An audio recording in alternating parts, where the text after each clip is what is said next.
ذلك الكتاب لا ريب فيه هدى للمتقين۔ وہ بلند رتبہ کتاب قرآن کوئی شک کی جگہ نہیں، اس میں ہدایت ہے ڈر والوں کو۔ الحمدللہ رب العالمین والصلاة والسلام علی سید المرسلین۔ تفسیر تبیان القرآن، سورہ بقرہ کی تفسیر، سورہ بقرہ آیت نمبر 2 کا پہلا جز۔ اللہ رب العزت کا ارشاد ہے، یہ وہ عظیم الشان کتاب ہے جس کے کلام اللہ ہونے میں کسی شک کی گنجائش نہیں۔ سورہ فاتحہ کے بعد سورہ بقرہ لانے کی مناسبت یہ ہے کہ سورہ فاتحہ میں اللہ کے بندوں نے اللہ سے صراط مستقیم کی ہدایت کا سوال کیا تھا۔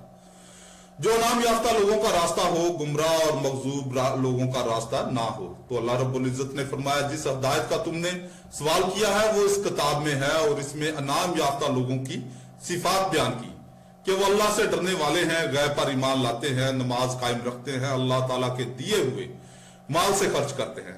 اے نبی صلی اللہ علیہ وسلم، آپ پر جو کتاب نازل کی گئی اور آپ سے پہلے جو کتابیں نازل کی گئیں، ان سب پر یقین رکھتے ہیں، اور یہی لوگ دنیا میں ہدایت یافتہ ہیں اور آخرت میں فوز و فلاح پانے والے ہیں۔ پھر گمراہ اور مغضوب لوگوں کی نشانیاں بیان کی کہ ان لوگوں پر تبلیغ دین کا کوئی اثر نہیں ہوتا، یہ ایمان لانے والے نہیں ہیں، یہ کلمہ حق کو سننے کے لیے بہرے ہیں، اعتراف حق کے لیے گونگے ہیں، آیات اللہ کو بغور دیکھنے سے اندھے ہیں، ان کی آنکھوں پر بغض اور عناد کی پٹی بندھی ہوئی ہے، اور یہ حق اور صداقت کی طرف رجوع نہیں کریں گے۔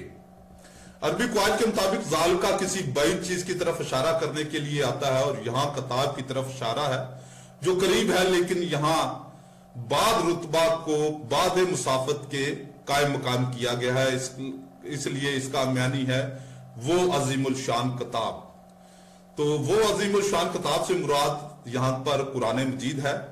بہت سارے عیسائی پادری یا مسیحی پادری حضرات جو ہیں وہ اس سے بائبل کو مراد لے لیتے ہیں، یا وہ حالانکہ ان کو علم ہوتا ہے اس بات کا، اس کے باوجود اپنی علمیت مسیحوں میں اپنے لوگوں میں قائم کرنے کے لیے کہ جی حاذا اور ذالکہ، حاذا کا مطلب یہ ہے اور ذالکہ کا مطلب وہ ہے۔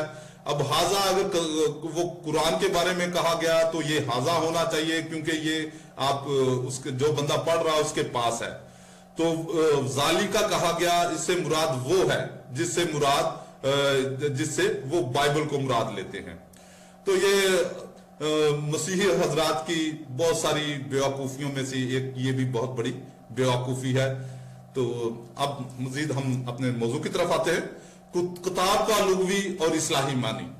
علامہ راغب اصفہانی لکھتے ہیں کہ کتب کا معنی ہے چمڑے کے دو ٹکڑوں کو سی کر ایک دوسرے کے ساتھ ملا دینا، اور عرب میں اس کا معنی ہے بعض حروف کو لکھ کر بعض دوسرے حروف کے ساتھ ملانا، اور کبھی صرف ان ملائے ہوئے حروف پر بھی کتاب کا اطلاق ہوتا ہے۔ اسی اعتبار سے اللہ کے کلام کو کتاب کہا جاتا ہے، اگرچہ وہ لکھا ہوا نہیں ہے۔ قرآن کریم میں الف لام میم ذالکہ کتاب، کتاب اصل میں مصدر ہے، پھر مکتوب کا نام کتاب رکھ دیا گیا، نیز کتاب اصل میں لکھے ہوئے صحیفہ کا نام ہے۔ قرآن کریم میں ہے سورہ النساء آیت نمبر 153 153۔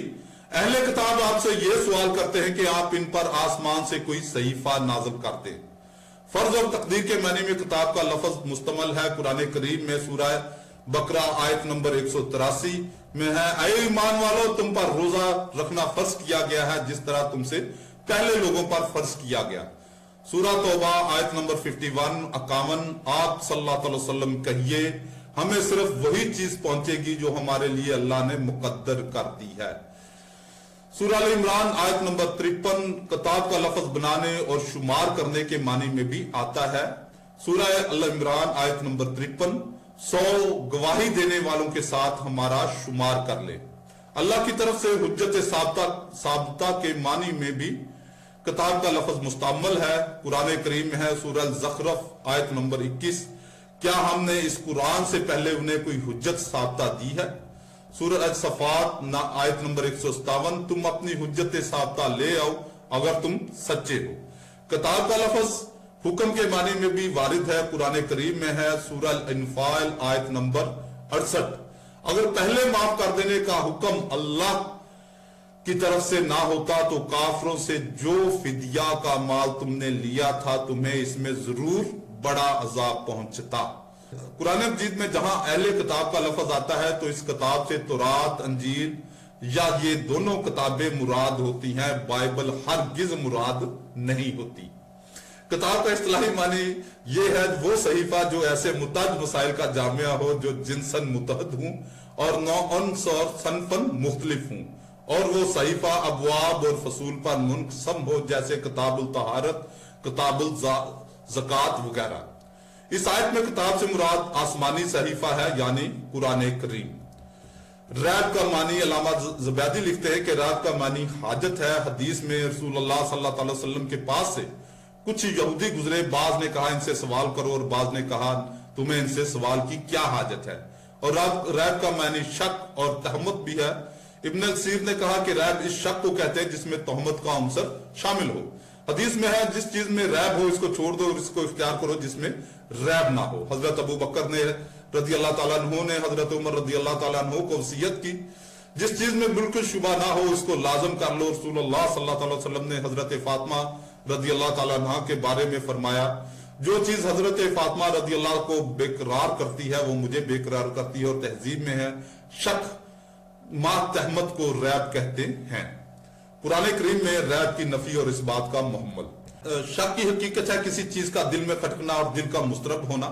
شک کی ضد طمانیت ہے۔ آیت کا معنی یہ ہے کہ اس کتاب کے منزل من اللہ ہونے میں، اس کی ہدایت اور ارشاد میں فصاحت اور بلاغت کے لحاظ سے اس کے معجز اور بے مثال ہونے میں کسی قسم کے شک اور شبہ کی گنجائش نہیں۔ قرآن کریم میں ہے سورہ بقرہ آیت نمبر 23، اور جو کلام ہم نے اپنے عبد مقدس پر نازل کیا ہے اگر تم اس کے منزل من اللہ ہونے میں شک ہے تو اس جیسی کوئی صورت بنا کر لے آؤ۔ اس آیت سے بظاہر معلوم ہوتا ہے کہ مشرکین کو اس میں شک تھا، اور پہلی آیت میں یہ فرمایا ہے کہ اس میں کوئی شک نہیں۔ اس کا جواب یہ ہے کہ فی نفس قرآن مجید بلاغت و فصاحت و بلاغت کے ایسے مرتبہ پر ہے کہ اس کے منزل من اللہ ہونے میں کوئی تردد نہیں، اور جو شخص بھی کھلے ہوئے ذہن اور بصیرت کی آنکھوں سے اس کو پڑھے گا یا بے غور اس کلام کو سنے گا اس کو اس کے کلام اللہ ہونے میں کوئی شک اور شبہ نہیں ہوگا۔ اس آیت کا یہ مطلب نہیں کہ کوئی شخص اس میں شک نہیں کرتا، بلکہ اس آیت کا مطلب یہ ہے کہ اپنے واضح اور روشن دلائل کی وجہ سے یہ شک کا محل نہیں اور اس میں تردد کی کوئی گنجائش نہیں۔ اس کے باوجود اگر کفار اور مشرکین اس میں شک کرتے ہیں تو اس کی وجہ ان کی بصیرت سے محرومی ہے، خواہش نفس کی اتباع، تکبر اور ہٹ دھرمی ہے، اور اپنے آباء و اجداد کی اندھی تقلید ہے۔ انہوں نے اپنے دماغ کے دریچے بند کر لیے ہیں اور وہ کسی نئی فکر کو اپنے ذہن میں نہیں آنے دیتے۔ اس کا دوسرا جواب یہ ہے کہ فی ریب کی صفت ہے اور للمتقین اس کی خبر ہے، اور معنی ہے یہ ہے کہ متقین کے لیے اس میں کوئی شک نہیں، اور جن لوگوں نے شک کیا ہے وہ متقین نہیں ہیں، کفار اور مشرکین ہیں۔